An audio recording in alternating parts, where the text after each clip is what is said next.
Bienvenue à vous, c'est notre 89 funeste Fred, numéro 89, content de vous retrouver. Et on m'a toujours dit c'est qu'il fait encore assez chaud et il est déjà assez tard, mais il fait encore assez chaud et j'ai toujours pu comprendre que sur YouTube, plutôt que le vendredi, oui, plutôt que le vendredi, le jeudi, il fallait poster.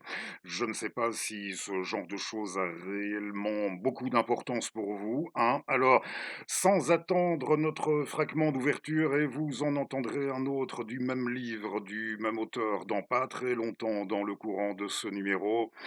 Shammai et Hillel, docteurs en Israël, ne s'entendaient sur rien. On va dans le bouquin, ce sera mieux. C'est que oui, je devais acheter de la bande adhésive. Il a vraiment besoin, celui-là, d'être restauré, hein. Mon volume de la NRF, il doit être de 1930 dans une collection de, oui, d'écriture, de textes traduits de littératures étrangères, une collection qui était alors dirigée par André Gide, et c'est un texte de Tolstoï dans ses 4 livres de lecture. Oui, oui, j'ai pas aujourd'hui, j'ai oublié, hein, il a vraiment, comme on dit, besoin. Mais alors, on retrouve nos Shammai et Hillel, docteurs en Israël, ne s'entendaient sur rien. Shammai était dur et emporté, alors que Hillel était bon et doux. Un jour, un païen vint chez Shammai et lui dit: Mon désir est de me convertir à la vraie foi. Je n'y mets qu'une condition. Tu m'apprendras toute la loi en un instant, le temps de faire une pirouette. Shammai se mit en colère et chassa le païen. Le païen alla trouver Hillel et lui fit la même proposition. Voilà qui va bien, mon fils, répondit Hillel. Fais aux autres ce que tu voudrais que l'on te fît. Tel est notre grand commandement. Tout le reste en découle. Léon Tolstoï, oui, 4 livres de lecture, traduction avec une introduction. On devait ça, oui, pour le travail de traduction, Monsieur Charles Salomon. Il devait avoir franchi le cap de la cinquantaine. Nous étions, je ne sais pas si je l'ai déjà dit, nous devions être, nous trouver alors dans les années 70 de l'avant-siècle dernier. Si vous vous êtes déjà intéressé à la littérature russe, ne serait-ce qu'à Tolstoï, vous savez, une fois franchi ce cap, il a commencé à subir certaines mutations ou alors des aspects qui étaient assez latents chez lui. Bon, peu à peu, c'est passé, comme on dit, vous l'avez saisi, hein, à l'exponentiel, hein, des aspects révolutionnaires, des aspects subversifs. Oui, son intérêt pour la foi, hein, sa vision toute personnelle pour cette philosophie religieuse dont il est arrivé, oui, on l'a dit assez volontiers, moins riche qu'il ne l'avait cru, qu'il ne l'avait à un moment espéré. À vrai dire, je n'ai jamais cherché perso à trancher là-dessus. Et c'est dans sa cinquantaine, Tolstoï, qui a toujours été très attentif aux questions de pédagogie, et qu'il s'était mis dans l'idée de rédiger ces 4 livres de lecture destinés au peuple, hein. Il avait souhaité que tout le monde pût, une fois alphabétisé, au moins faire lecture de ces ouvrages qui recoupent aussi bien des fables, vous avez des fables d'Ésope ou d'autres auteurs, vous avez des fragments d'histoire, d'histoire antique, gréco-latine, d'histoire nationale de son pays, comme vous, dans ce fil, vous avez des évocations personnelles. Il revient sur certains épisodes de sa vie, quand il était à l'armée, à la guerre, à l'époque de la périmés de Sébastopol. Il nous raconte par exemple l'histoire d'un camarade qui avait été fait prisonnier par l'ennemi et qui avait réussi à s'échapper, mais toujours avec, comme nous le disions au sujet d'un autre bouquin la semaine dernière, toujours il va sans dire avec cette visée pédagogique, cette ambition, voilà comme il l'écrivait ici dans son intro. Mon ambition, la voici, que pendant 2 générations, tous les enfants russes, depuis ceux de la famille impériale jusqu'à ceux des paysans, soient formés par ce livre et en tirent leurs premières impressions poétiques, que je puisse mourir tranquille, l'ayant écrit.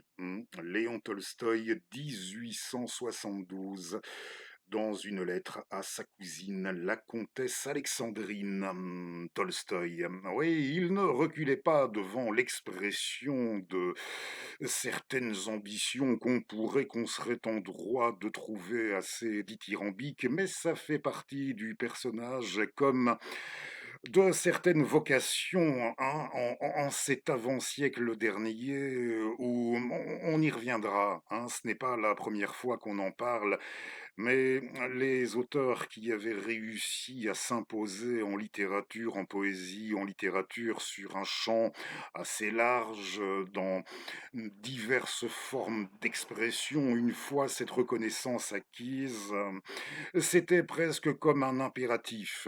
Pour ainsi dire, oui, à partir d'un moment, on n'ira pas jusqu'à dire refaire le monde à partir de même, mais tenter comme une certaine synthèse personnelle et qui aurait quelque chose d'approchant, hein, comme on peut lire dans certains poèmes russes, hein.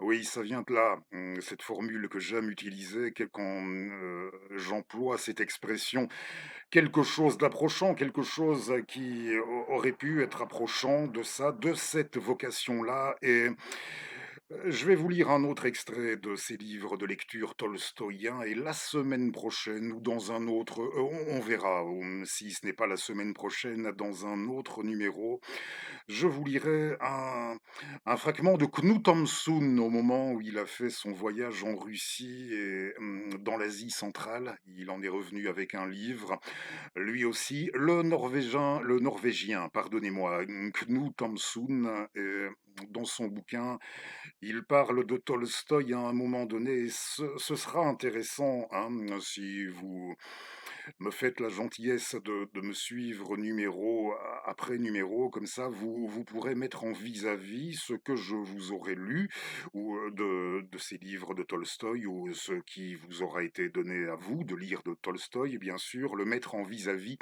avec ses appréciations de Knut Hamsun, et ce sera l'occasion de voir comment un autre écrivain qui vient d'une culture toute de même, oui, j'ai un autre écrivain géographiquement et culturellement, somme toute, hein, Suède, Russie, consultez l'histoire, et surtout l'histoire de la création des premiers États, du premier État russe au Moyen Âge, les Varegs. Alors Suède, Russie, tout de même, on peut se risquer à dire ça, mais nous verrons en effet comment un écrivain issu d'une culture tout de même assez proche fait montre de préjugés, oui, tout de même d'a priori, de préjugés assez féroces à l'adresse de cette culture-là, de cette littérature-là, de la littérature russe, et en particulier de Tolstoï et de ce que Tolstoï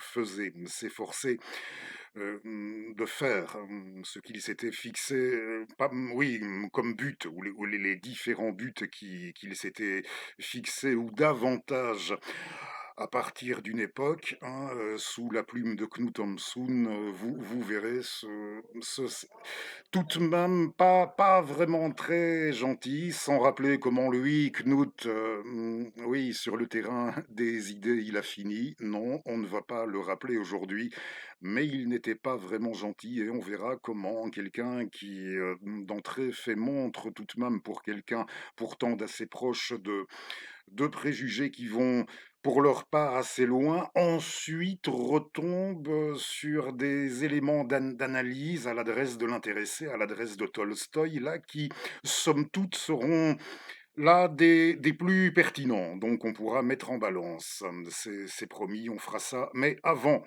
de vous lire un autre fragment de Léon, du Lion, eh bien, je tenais à vous montrer un CD. Ça fait un petit moment que je ne vous ai plus montré de CD audio. D'abord, je vais vous montrer de quoi, ce dont il s'agit. Et vous allez très rapidement comprendre pourquoi. Ça a un rapport aussi avec la Russie et après je vous dis pourquoi il sera question de Russie et aussi de Finlande tout au long de ce funeste 89. Le CD d'abord, alors c'est un Deutsche gramophone avec deux œuvres d'Arnold Schoenberg interprétées par le Berliner Philharmoniker sous la direction d'Herbert von Karajan, 1974. Oui, le Philharmonique de Berlin, Karajan.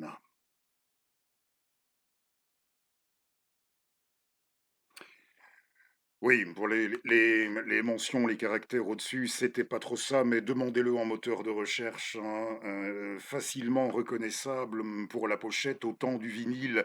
C'était un coffret il y avait 33 tours des œuvres de ce qu'on appelle la seconde école viennoise.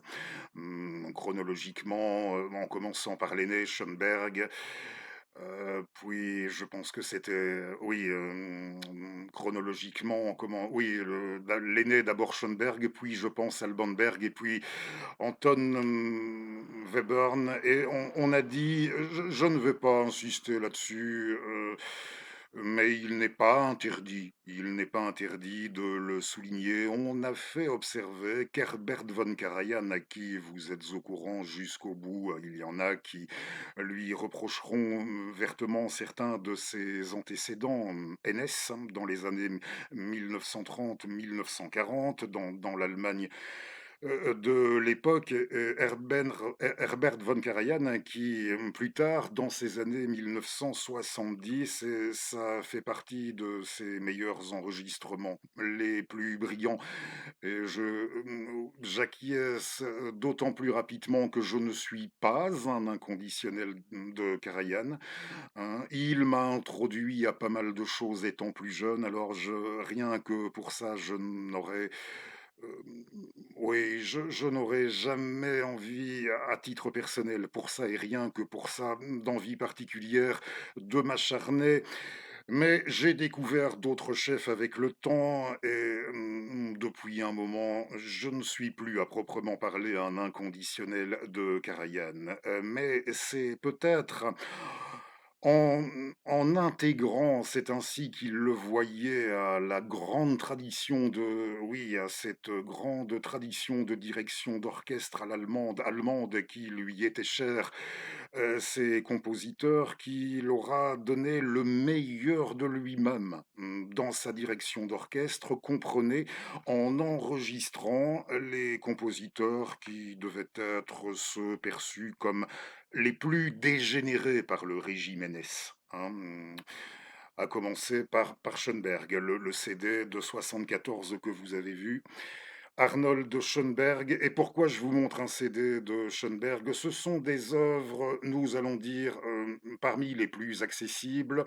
Le langage est encore assez, je n'aime pas trop l'expression, mais on dira post-romantique, hein, hérité de Wagner, Mahler, Bruckner, et je pense que ce sera déjà très bien comme ça. Brahms, hein, oui, Brahms et Bruckner vivent et taffent encore, hein, à l'époque de la jeunesse d'Arnold Schoenberg, hein. Ici, vous avez La Nuit transfigurée, qui est de l'année 1900 tout juste, et Péléas et Mélisande, d'après le poème symphonique, d'après Maurice Maeterlinck, notre Maurice Maeterlinck à nous en Belgique. Péléas et Mélisande, qui doit être antérieur de pas beaucoup d'années par rapport à l'opéra de Debussy. Oui, il faut, si, jamais été tenté par Schönberg, c'est que cette semaine, c'était le 75e. Voilà, je tenais de cette manière à le célébrer. Le 75e anniversaire en 51 du siècle dernier de la disparition Arnold Schönberg. Et je vous disais, ces œuvres qui sont de sa première période, hein, c'est que Schönberg, il avait tiré le constat que, quelque part, l'art musical en Occident devait avoir atteint des proportions quelque peu excessives. Et qu'est-ce qu'il a fait? Ben, je pense qu'il a poussé pardonnez la pauvreté d'expression, du bazar. Oui, il a comme poussé le bazar encore plus loin avec des effectifs à un moment encore plus énormes, hein, avec ses œuvres symphoniques très impressionnantes. Péléas et la nuit transfigurée, ça passera tout seul, hein, si vous êtes fan de Karajan déjà, pour votre part vous l'êtes, hein, et que vous ne connaissiez pas jusqu'à présent, croyez-moi, ça va passer tout seul. Et même si je connais d'autres très bonnes interprétations, avec Kraft, avec Boulez, je me souviens de cette fois où voilà, vous allez me dire, ce n'était qu'une impression, mais j'écoutais, je me repassais. Il y en a un autre, hein, oui, il y en a un autre il y avait 3 vinyles et en CD audio matériel, 2 CD. L'autre volume intègre des œuvres aussi des 2 autres de cette école, à savoir Berg et Webern. Je me souviens de la fois où je me passais un de ces CD, je ne sais plus exactement lequel, peu importe, et j'ai eu ça devait être Péléas. Je pense bien que ça devait être Péléas, oui, ça s'y prêtait bien. J'avais l'impression, d'écouter ça dans mon petit bureau de l'époque, hein, une espèce de petit cagibi où j'avais aménagé mon bureau de l'époque, et je me revois écoutant ça il y a une vingtaine d'années et j'avais le sentiment pour la première fois de l'écouter, non pas depuis ce monde-ci, mais comme si j'étais déjà passé de l'autre côté. Vous me direz, non sans avoir des raisons, que Fred, ça ne devait être qu'une impression, mais je pense que vous aurez compris où je voulais en venir pour vous dire à quel point j'apprécie ces enregistrements d'Herbert von Karajan, et c'était pour les 75 ans. On reviendra, hein, sur Schoenberg. Il y a une intégrale, oui, on a ressorti une intégrale augmentée, améliorée de ses écrits sur la musique il n'y a pas longtemps. On pourra en parler un jour, on pourra faire ça. Oui, alors on retourne, c'est que la transition, ben, ici aussi, ça va passer tout seul. Oui, Schoenberg, la première fois qu'il s'est rendu en Russie, c'était pour sûr avant la révolution de 17, et sans m'aventurer, ça devait être avant le début de la Première Guerre mondiale. Son premier séjour russe à lui, à Arnold, c'était entre autres pour diriger Péléas. Oui, pour diriger Péléas et Mélisande, qui avaient eu un assez joli succès là-bas. Et Tolstoï, le texte suivant, le second texte de Tolstoï, permettez que je retrouve. Je n'ai pas envie d'abîmer davantage mon volume. Quand j'en entends certains comme ça, hein, dire que c'est pas dans leur habitude, qu'ils n'ont aucun respect sur le plan du traitement matériel des bouquins, bon, je peux comprendre, mais sans être un maniaque, je n'ai jamais été un maniaque en rien, mais quand j'entends ça, je ne m'y reconnais pas. Un minimum d'attention tout de même. Vous voyez ici, je n'ai aucune envie de forcer les choses davantage, et d'autant plus que le titre de notre texte, c'est une fable. C'est D'où vient le mal de Tolstoï. Mhm. Alors, un ermite, oui, c'est l'histoire d'un ermite ici. Un ermite vivait dans une forêt. Il vivait solitaire, entouré de bêtes qui ne le craignaient pas. Hmm. Les bêtes ne le craignaient pas. Il leur parlait aux bêtes, elles lui parlaient, et ils se comprenaient. Un soir que cet ermite s'était couché sous un arbre, un corbeau, un pigeon, un cerf et un serpent se trouvèrent rassemblés en ce même lieu. Et les bêtes causaient, elles se demandaient pourquoi le mal existe dans le monde. Le corbeau dit: tout le mal ici-bas vient de la faim. Quand j'ai mangé tout mon saoul, je m'installe bien à mon aise sur une branche, je croasse, tout me paraît gai, tout me semble bon et je me réjouis d'un rien. Mais pour peu que j'aie eu faim, un jour ou deux, tout me répugne au point que je voudrais bien ne plus voir ni forêt, ni soleil, ni ciel bleu. Je ne tiens plus en place, je vole de ci, de là, je ne connais plus le repos. Si j'aperçois un morceau à manger, tout me dégoûte. Encore plus. Cependant, sans même savoir ce qu'il vaut, je me précipite pour l'avaler. On pourrait me lancer des pierres, me donner des coups de bâton, je ne bougerai pas d'un cran. Même si des chiens et des loups arrivaient pour m'enlever ma trouvaille. Hélas, combien des nôtres ont péri parce qu'ils ont eu faim. Le mal, tout le mal vient de la faim. Le pigeon dit: non pas, d'après moi, tout le mal vient de l'amour.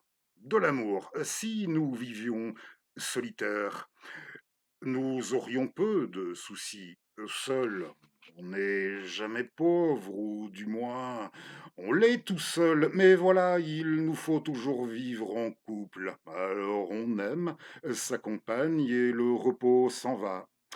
On ne pense plus qu'à elle. N'a-t-elle pas faim, n'a-t-elle pas froid? Si elle te quitte pour un moment, te voilà tout à fait malheureux.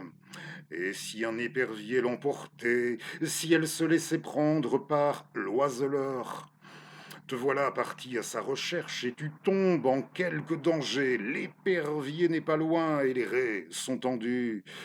Si ton ami a été victime de quelque malheur, rien ne t'est plus de rien.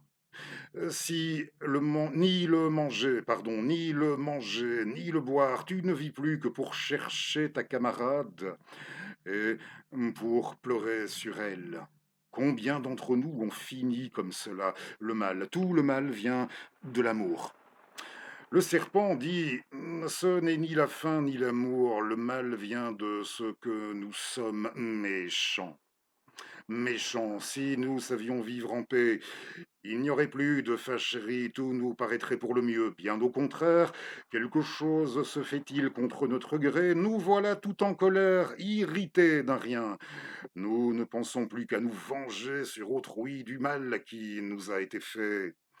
Hors de nous-mêmes, nous rampons en sifflant, en quête d'une victime et prêts à mordre. Dans ces moments-là, nous n'aurions pitié ni de père ni de mère. Pour un peu, nous nous mordrions la queue.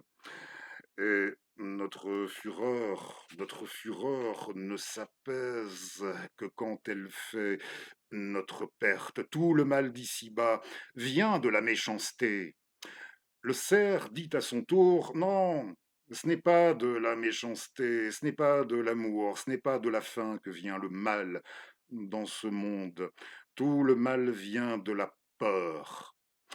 Tout serait bien pour celui qui serait sans crainte, pour lui que de bonheur. Nous avons beaucoup de force et nos pieds sont agiles.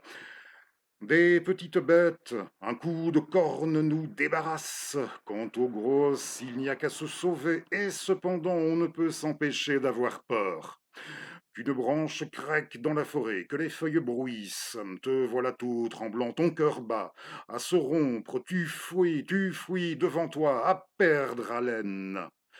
Il suffit parfois d'un lièvre qui coupe ta course, d'un oiseau qui s'envole pour que tu te dises: là voilà la grosse bête, affolée, tu fais un bond et tu viens donner contre la vraie bête, contre la dangereuse. Veux-tu éviter les chiens? C'est sur le chasseur que tu tombes. Tu as si peur que tu cours sans savoir où tu vas, et dans ton élan, tu perds pied et tu tombes dans le vide. Tu t'es brisé les reins au fond du ravin. Quand tu dors, ce n'est que d'un œil, l'oreille dressée, agitée par la peur. Nul repos. Tout le mal vient de la peur. L'ermite alors, l'ermite alors, ni la faim, ni l'amour, ni notre méchanceté, ni la peur ne créent nos souffrances. Tout le mal qui existe dans le monde vient de notre corps. De lui viennent et la faim, et l'amour, et la méchanceté, et aussi bien la peur. Second fragment des 4 livres de lecture de Léon Tolstoï. Comme d'habitude, hein, si vous nous suivez, je ne vous apprends rien. Toutes les références pour tous les bouquins, tout ce dont il aura été question, comme d'habitude, ce sera en partie description. Alors, j'avais pu comprendre que le numéro consacré, oui, vous m'aviez dit, ce serait bien ce concept, le numéro consacré à mes multiples séjours parisiens. Hein, oui, mes, séjours parisiens successifs naguère, ça vous avez bien plu ce numéro-là. S'il manquait, je peux le mettre en lien. En fin de numéro, c'est celui avec, Parsifal, le tableau de Parsifal de Rochegrosse, oui, le chevalier en armure au milieu des fifleurs. C'est le numéro avec cet enlu-là. J'avais retracé mes séjours parisiens successifs, ça avait eu l'air plutôt de vous plaire, mais je ne suis pas à ça aujourd'hui pour ce qui est, et certainement pas dans le menu détail, vous relater mon séjour qui fut en vérité un trip d'une petite semaine, pas même une semaine complète, hein, pas même 7 journées intégrales, un petit trip. À Saint-Pétersbourg et Helsinki, j'étais resté 48 heures à anciennement Leningrad, Pétrograd à une époque aussi, Pétrograd, Leningrad, Saint-Pétersbourg. 48 heures, j'étais resté en tout et pour tout avec une journée de transit. C'était avec le car d'Helsinki à l'aller, d'Helsinki à Saint-Pétersbourg.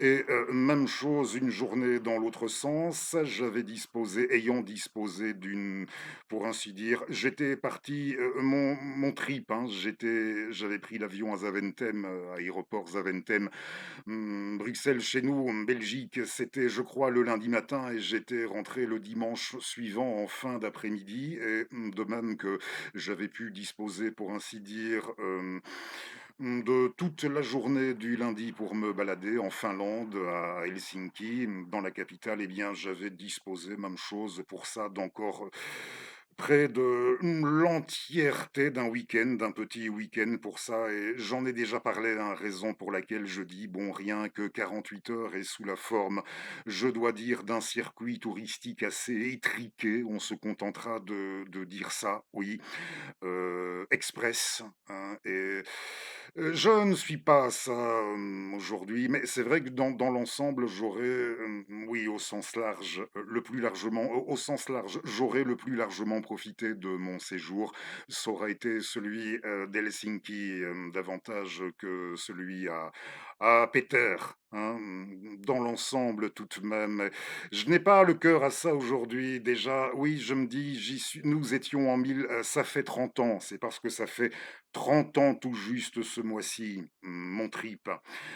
En juillet, nous étions en 1996, je venais d'avoir 24 ans, et je voyageais seul. Et bon, ça, j'y reviens dans quelques instants, c'est pas le plus important, mais j'ai quelque chose à dire en rapport avec ça, oui, tout de même. Et rien que de repenser, oui, la Fédération de Russie, elle était alors sous le choc. En 1996, oui, sous le choc, ou même, oui, tant qu'on y est, ce qu'on peut appeler, ce qu'on peut proprement, on ne fera pas erreur, je pense. Il y avait eu un bouquin de Naomi Klein, hein, oui, ça s'appelait chez Babel, hein, vous le voyez passer, il est disponible chez Babel.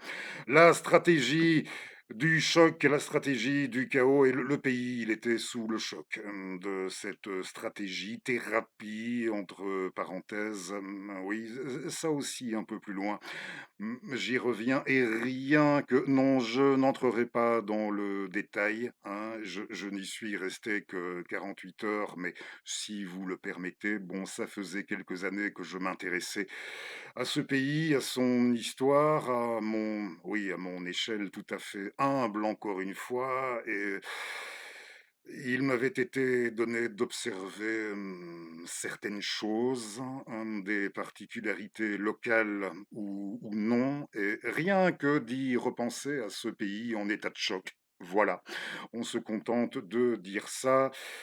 Eh bien, ça ne risque pas, ça risque encore moins, votre serviteur de le faire revenir sur ça, sur certaines de ses positions en regard de l'actualité, de la géopolitique globale présente, de la géostratégie, de l'actualité. Ce n'est certainement pas ce souvenir qui me fera revenir sur certaines de mes positions présentes. Je ne sais pas si elles sont encore fort impopulaires, mais pour sûr qui ne recoupe pas les canons du mainstream médiatique, nous allons dire du mainstream médiatique otano-kievien. Je pèse bien mes mots.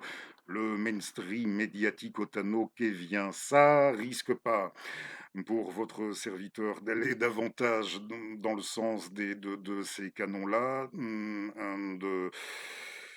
oui, de ces canons-là, de ces échos bellicistes-là aussi, hein, après ce 14 juillet chez nos amis français, qui se passe absolument de tout commentaire. Ça aussi, encore moins, ça me fera revenir sur... Mais voilà, hein, je faisais allusion à ce séjour à la Fédération de Russie en 1996. Et je vous disais que oui, j'avais pu profiter à ma façon davantage de mon séjour. J'avais eu ce net sentiment de pouvoir. J'étais plus libre. Déjà ça, je pouvais me balader, faire absolument ce que je voulais, ce qui n'était pas le cas en Russie où je devais oui, m'inclure à un groupe de touristes et j'avais des loustiques autour de moi. Bon, je ne donnerai pas leur provenance à eux, ça ne servira à rien, hein. Disons que ça mâchouillait ferme, par moments très ferme, ça, du côté de la mâchoire, hein, et j'ai déjà remarqué d'ailleurs que, bon, hein, sans donner de nom davantage, que il y a d'autres anglo-saxons eux-mêmes qui en ont marre au bout d'un moment de ce chewing-gommage incessant, hein, oui, quand vous avez ce bourdonnement. Allez, on va formuler ça comme ça, ces bourdonnements de chewing-gum autour de vous tout au long de toutes les visites. Bon, ils n'étaient pas exceptionnellement on ne peut pas dire qu'ils étaient exceptionnellement, sympas et j'étais bien content de pouvoir faire ce que je voulais en Finlande et je ne sais pas si vous êtes comme moi quand vous, voyagez seul, hein. Est-ce le fait d'être seul? À mon avis, oui, hein, le fait de ressentir les choses avec davantage d'intensité, hein, quand on est seul, c'est bien connu, on ressent toujours les choses avec davantage d'intensité et peut-être qu'on en vient à accorder plus d'intérêt, peut-être, je dis bien peut-être, plus d'intérêt qu'il n'en faudrait à certaines choses. Et je me souviens à l'époque, moi, j'avais payé mon séjour, mon voyage, alors pas question de ne pas profiter à fond de ma présence. Oui, je devais, dans ma tête, c'était comme ça. Il fallait que je profite à fond de la moindre de mes immixtions dans la moindre petite rue, la moindre petite ruelle, même si elle n'avait absolument rien de particulier ou s'il n'y avait rien de particulier à voir. Je m'efforçais de bien, comprenez, de bien sentir, de ressentir à fond chacun de mes pas, de cette présence dans chacune de ces rues, de ces ruelles de là-bas, à Helsinki, à Munich aussi, je me souviens, et dans d'autres villes allemandes, j'avais fait ça, hein, et quand on voyage seul, hein, c'était dans ma façon de faire. Peut-être bien, peut-être me direz-vous que c'est du délire guerre ou pire encore, mais c'était ma façon à moi de voyager, et peut-être même, car il y en avait pas mal près de...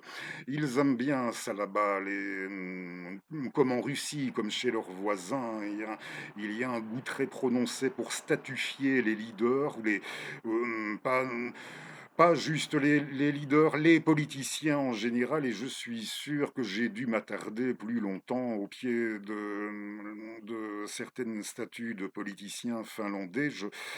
Il n'est pas sûr qu'autant d'attention leur aura été portée de la part à ces politiciens, à leur statut, autant d'attention leur auront été portés par nos amis finnois dans le courant des 40, je ne sais, des 30, 40, 50 années qui venaient de s'écouler, qu'autant d'attention auront été portées à nos statuts de nos chers politiciens finnois par leurs compatriotes que par votre serviteur sur la brève durée de son séjour, hein. Mais voilà, peut-être allez-vous vous reconnaître, peut-être pas, cette façon d'être captivé, voilà, vous avez décidé en priorité d'aller plutôt que certaines choses qu'on vous présente comme des attractions touristiques de premier ordre dans la contrée visitée,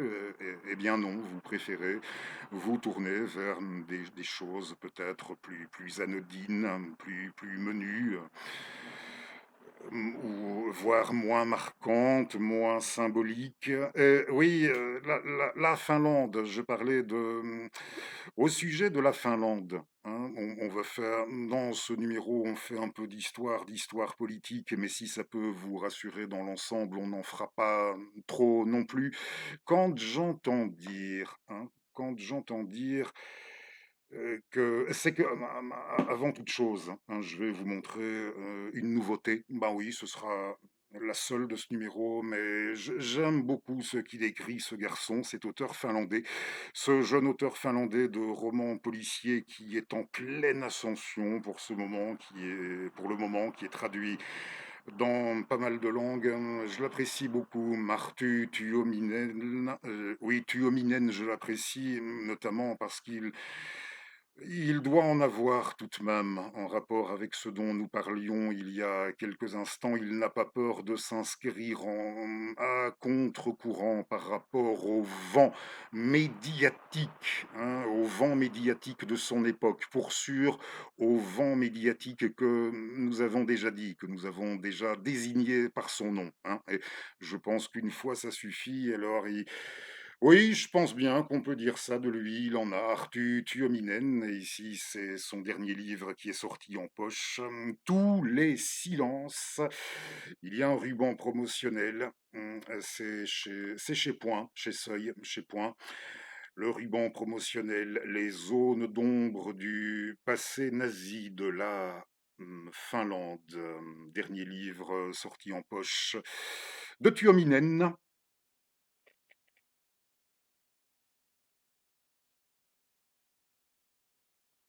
Mmh. Très, très bon auteur policier. Je ne suis pas du tout roman policier. J'en ai lu quelques-uns étant plus jeune, mais ça n'a jamais été ma came. Mais il est rudement bon, Arthur, et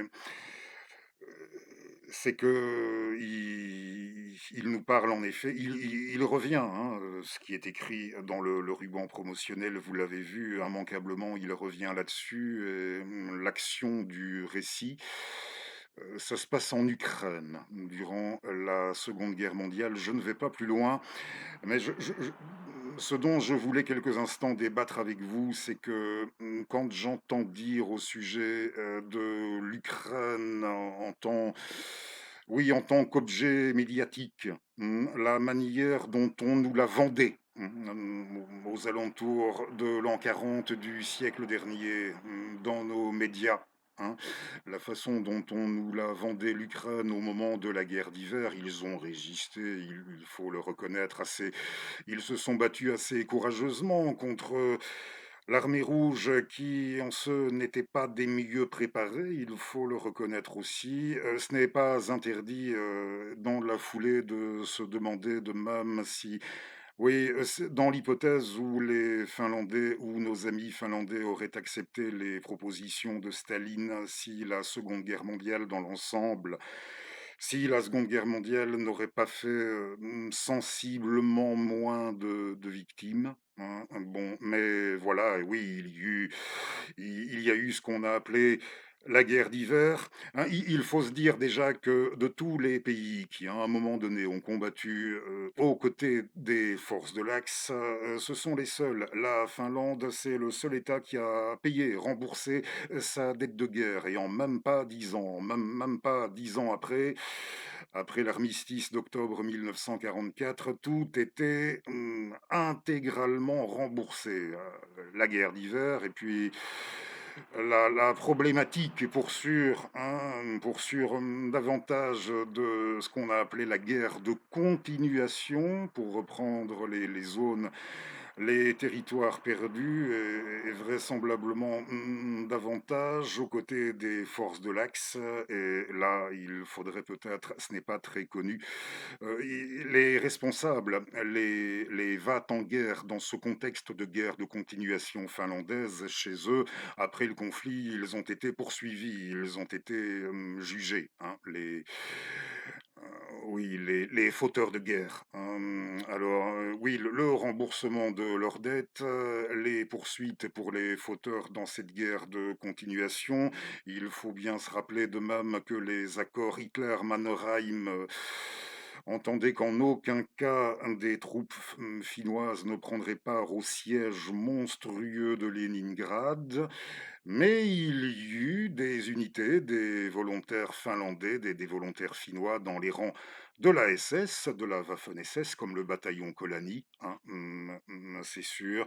Bon, c'est histoire de... Quand on me dit que la Finlande, aux alentours de l'an 40, de l'an 1940, dans nos perceptions médiatique, on nous la vendait un peu comme on a voulu nous vendre ces dernières années l'Ukraine, ou je ne sais, le gouvernement en place en Ukraine, la junte en place en Ukraine de l'Ouest, comme on a voulu la vendre. Je ne suis pas tout à fait d'accord pour dire que, pour moi, ce n'était pas tout à fait pareil. Pour dire que la Finlande, c'était un peu l'Ukraine de l'époque, hein, et non, c'est pas très gentil non plus. Vous savez, j'apprécie énormément de choses qui viennent de ce pays. Ce n'est pas de ce fait, hein, que j'aimais ces quelques nuances, hein, ou tout simplement ce petit rappel sur le plan historique, mais voilà, je vous invite pour sûr à lire les livres d'Arthur Tuominen. Il est rudement bon, hein. Je ne sais pas si c'est l'équivalent d'Arthur dans sa langue en finnois. Arthur, on parlait des... Oui, nous parlions de l'anniversaire d'Excalibur il n'y a pas longtemps. Et où voulais-je en venir au sujet de... Ben, je pense avoir dit, oui, ce que je voulais dire au sujet de l'histoire complexe tout de même, et dans laquelle je ne tenais pas non plus à entrer dans le menu détail, hein, dans l'hypothèse où je vous aurais appris certaines choses, certains éléments. Alors tant mieux, vous avez vu le livre d'Arthur et je vais vous montrer deux autres livres, hein, qui nous viennent de là-bas, d'une auteur ou autrice, comme vous voulez, dont je ne manque pas.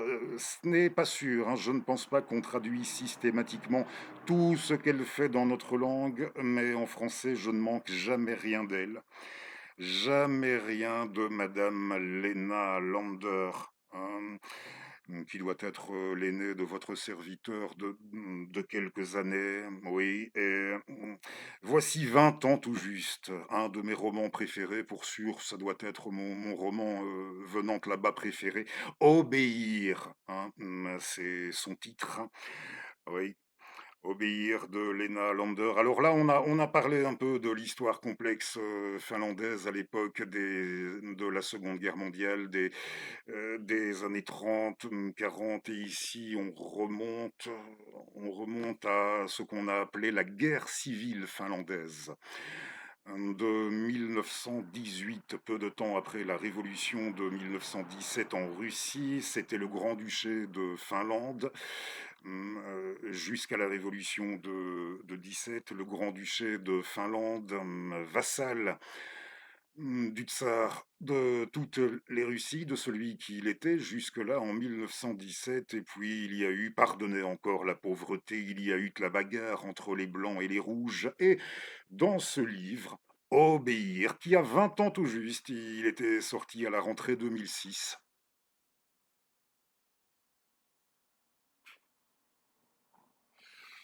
Oui, traduit en français, fabuleux, hein, la traduction Madame Anne, comme les autres livres de Léna, Madame Anne Collin du Terrail.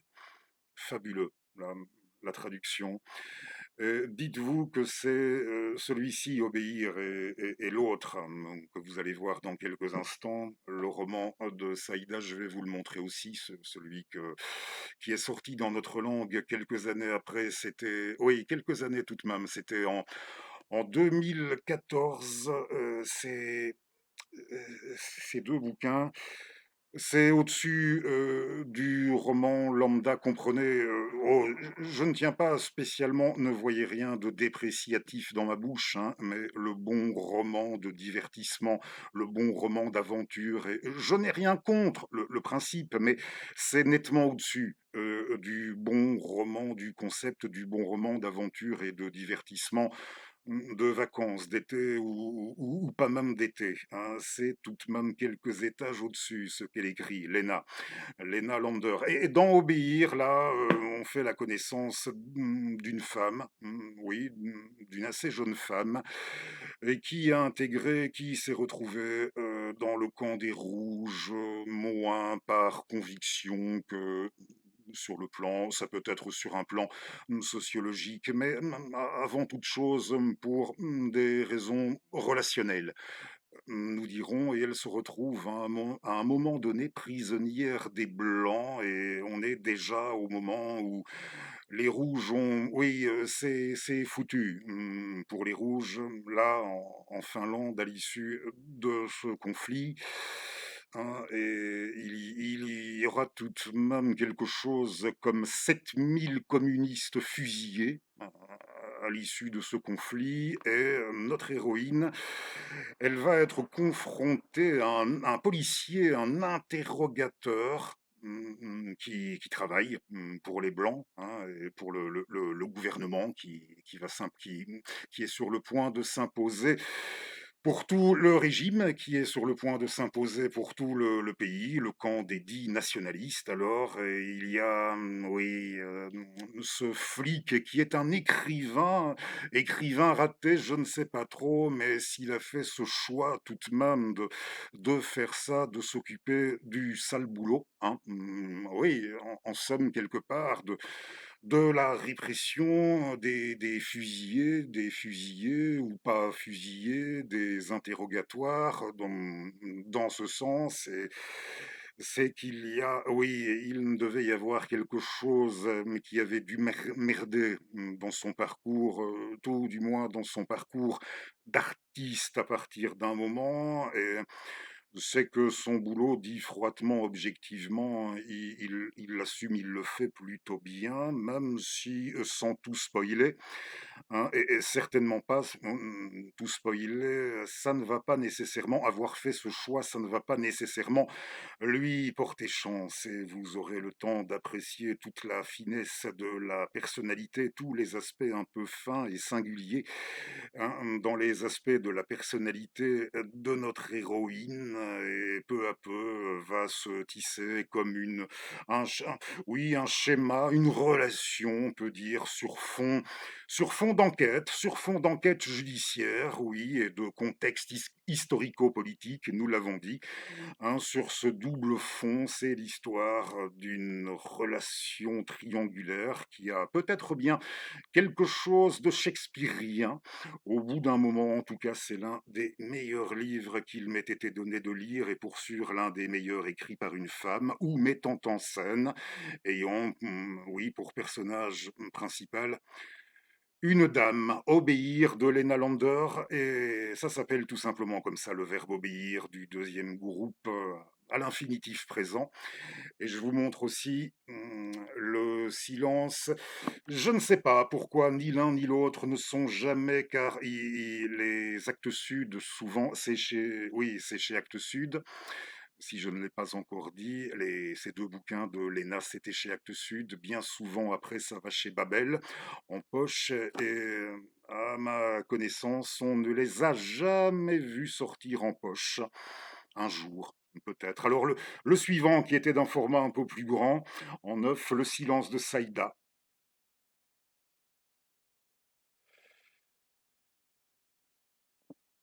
Voilà, qui est. Des fois, j'ai du mal d'établir une préférence. Je dirais obéir parce qu'il est venu avant, peut-être. Voilà, si vous n'avez absolument aucune idée de ce que vous allez vous mettre à lire, vous aimeriez vous y mettre, mais vous n'avez aucune idée pour ce qui est de vous mettre. De mettre quelque chose au programme pour ça, si j'ai pu. Hein. Là encore, si j'ai pu, vous me donnez quelques idées de livres. Il y en a d'autres, hein. Renseignez-vous dans notre langue, il doit y en avoir au moins deux autres.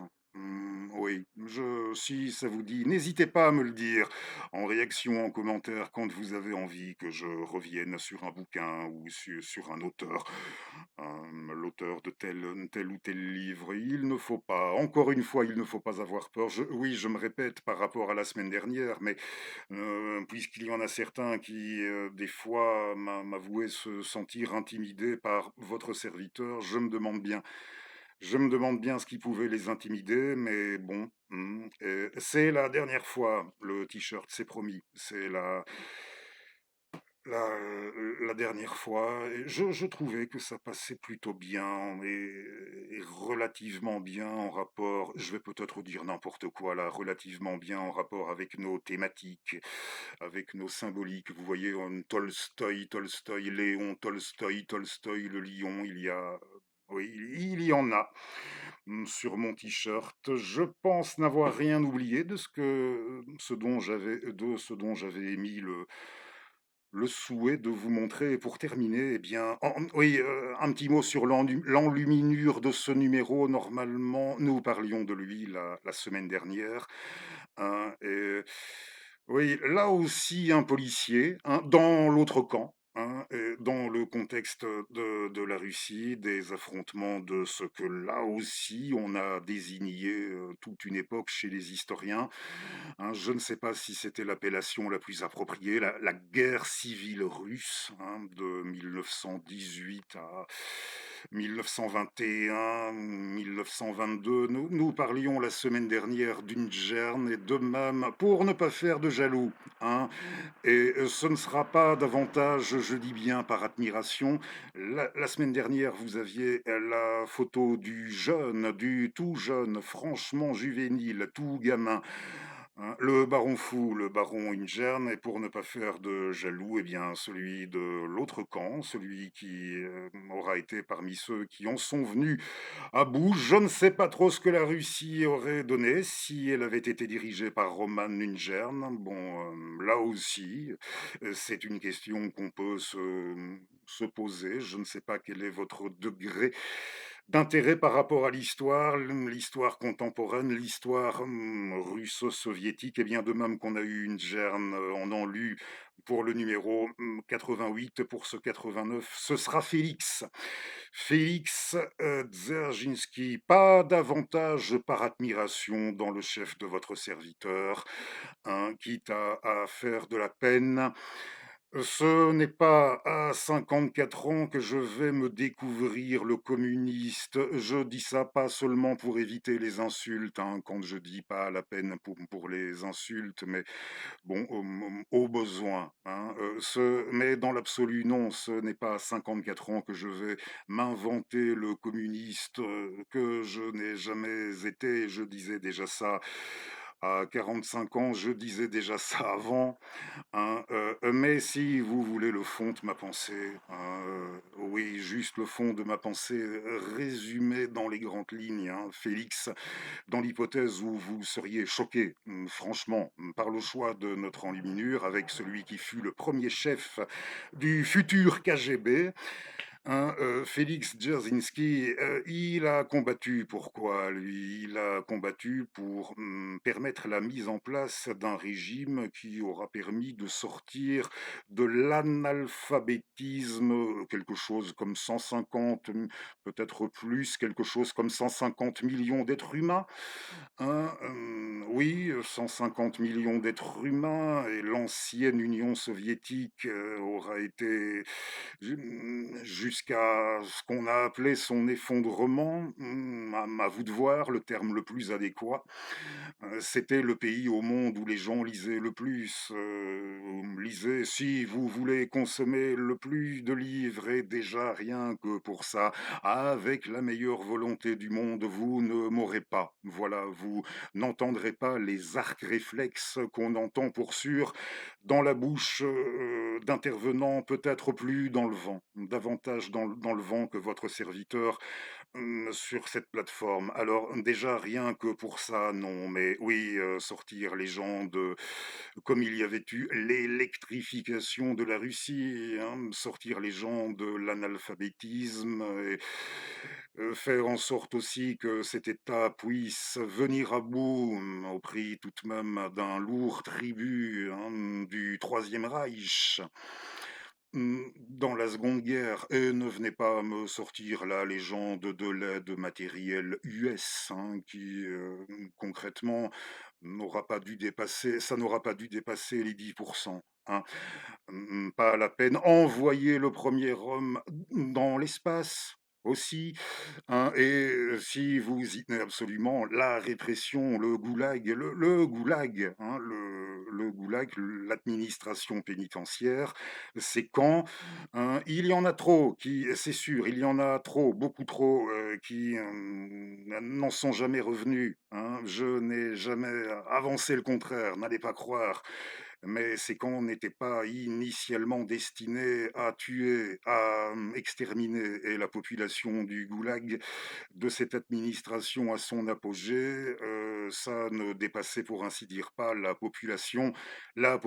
l'équivalent de la population carcérale américaine actuelle, avec un rapport de, 8 à 10, 80 détenus au goulag, 80 de détenus, de droit commun, des individus, à moins d'avoir précisément des idées du type gauchiste, des individus que je ne crois pas que vous les auriez aimablement invités, que vous les auriez reçus aussi facilement que ça dans votre salon.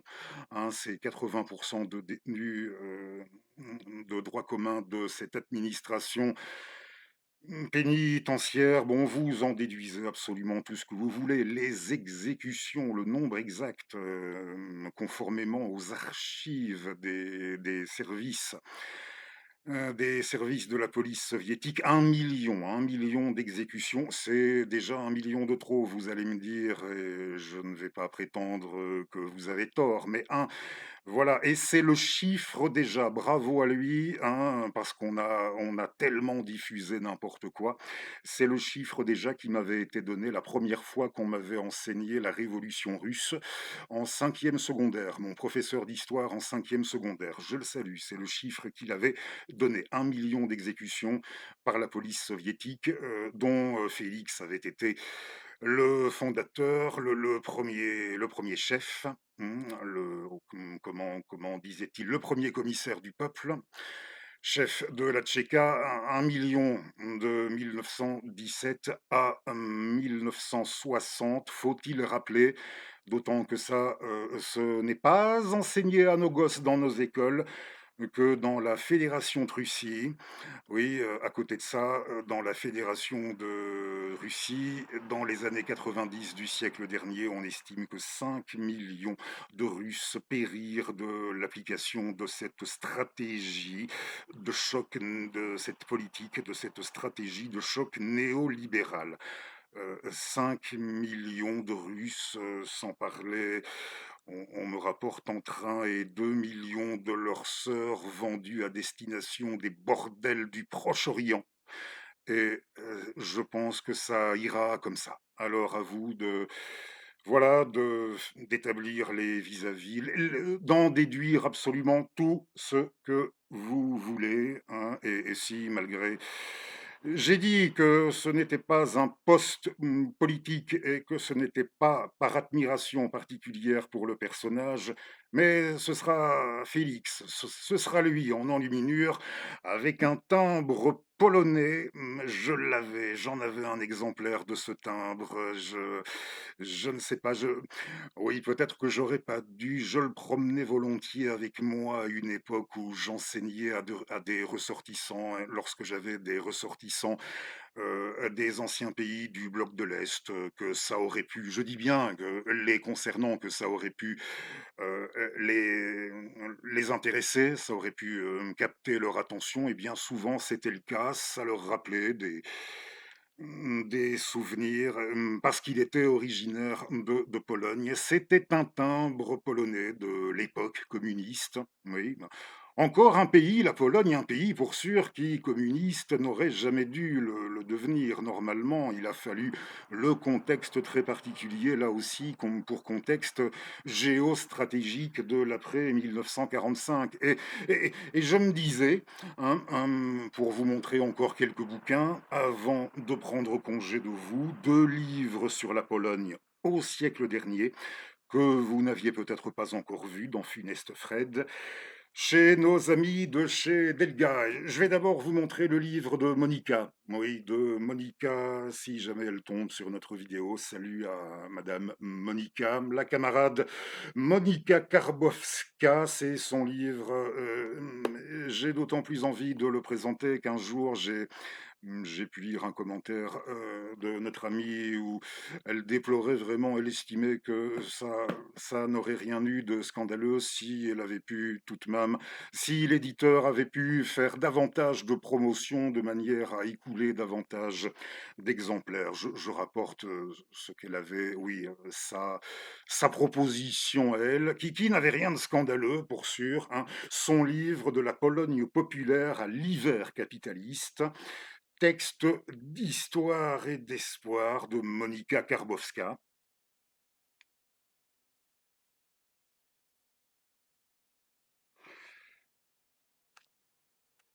Vous voyez, donc oui, l'histoire de la Pologne au siècle dernier, sous ce régime-là, au siècle dernier, mais voilà, sans vouloir vous influencer, hein, dans un sens ou dans l'autre. Je m'efforce, bon, j'ai un vieux fond prof, peut-être sale prof, un prof d'histoire. Je faisais allusion et je félicitais rétrospectivement un de mes anciens profs d'histoire pour ça. J'aime bien le sérieux, une certaine rigueur et non pas des vulgates sensationnalistes. Bon, je pense que ça, je vous l'ai déjà dit, alors pourquoi pas des bouquins pour changer sur la Pologne communiste, oui, là, si vous préférez la Pologne socialiste au siècle dernier, mais en se posant avec la possibilité, ne serait-ce qu'une fois, de s'interroger, ne serait-ce que ça, s'interroger sur certaines choses, ne serait-ce que sur certains points. Le livre de Monica, il est très chouette, et il y a aussi celui de Bruno Dreschki. Et là, c'est cette solidarité, oui, vous avez compris, hein, une solidarité, cette solidarité qui a coûté si cher, rétrospectivement aussi tout bien pesé. De la même manière qu'on parlait de nos amis finlandais, hein, et le garçon qui écrit des romans policiers, pardonnez mes trous de même, Tuominen, hein, notre camarade Tuominen, je ne sais pas où il se situe politiquement, hein, mais sa façon de s'inscrire à contre-courant, il ne doit pas être le seul dans son pays, en Finlande, et oui, ça ne doit pas nécessairement être ses points de vue ne doivent pas être nécessairement perçus comme scandaleux. Donc oui, je disais de la même manière que chez nos amis finlandais, plus d'un, hein, ils sont plus d'un à regretter le bon vieux temps de leur paix perpétuelle, modèle pour le monde, dit sans ironie aucune au temps de l'URSS, hein, après les conflits tout de même assez brutaux que nous évoquions, les deux conflits assez brutaux entre Russes et Finnois, hein, cette paix perpétuelle qui avait été conclue avec leurs grands voisins russes. Pourquoi avoir envoyé valser la chose plus d'un là-bas? Notre ami qui écrit des bouquins policiers ne doit pas être le seul à déplorer cet état de fait dans le même ordre des choses. Je ne sais pas si vous avez vu la couverture du bouquin sur Solidarność, enfin sur l'histoire populaire de ce mouvement.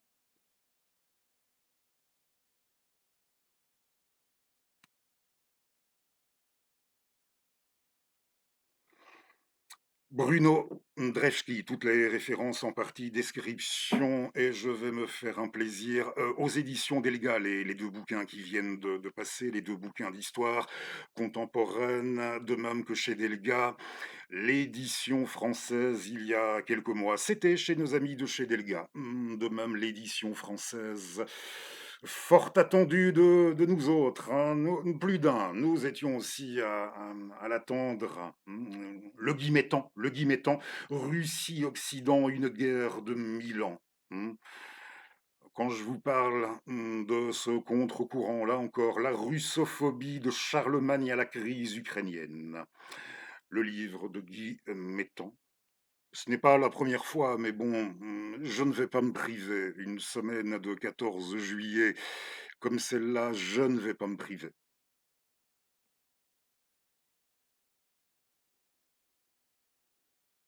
Guy Mettan, un monsieur, un camarade qui écrit depuis, qui nous vient, qui écrit depuis la Suisse. Salut à vous si vous êtes de ce côté-là, du côté de ces montagnes, des Alpes, de ce côté-là, des Alpes. Je vous remercie d'avoir suivi notre numéro de Funeste Fred. N'hésitez pas si vous avez des suggestions à faire, hein, des commentaires, vous pouvez réagir même négativement du moment que ça reste courtois, mais je vous dis, les insultes, les comptabilités morbides voilà, à 25-0 ou je ne sais de mort, c'est pas la peine. Voilà, ici, nous apprécions une certaine rigueur sans nécessairement tout approuver, hein, sans nécessairement prétendre que tout est à imiter, que tout est à reproduire. Nous apprécions avant tout une certaine rigueur, une certaine précision, de la même manière que, oh oui, j'apprécie la rigueur et la précision,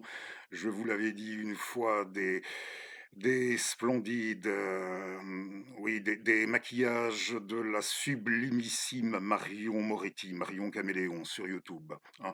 Ce n'est un secret pour personne. Fan de Marion Moretti, je suis. C'était histoire de terminer tout de même sur une note un peu plus douce, un peu plus légère. Voilà, merci à vous. J'ai fait ce que j'ai pu sous cette chaleur. C'est que, oui, il le fait encore.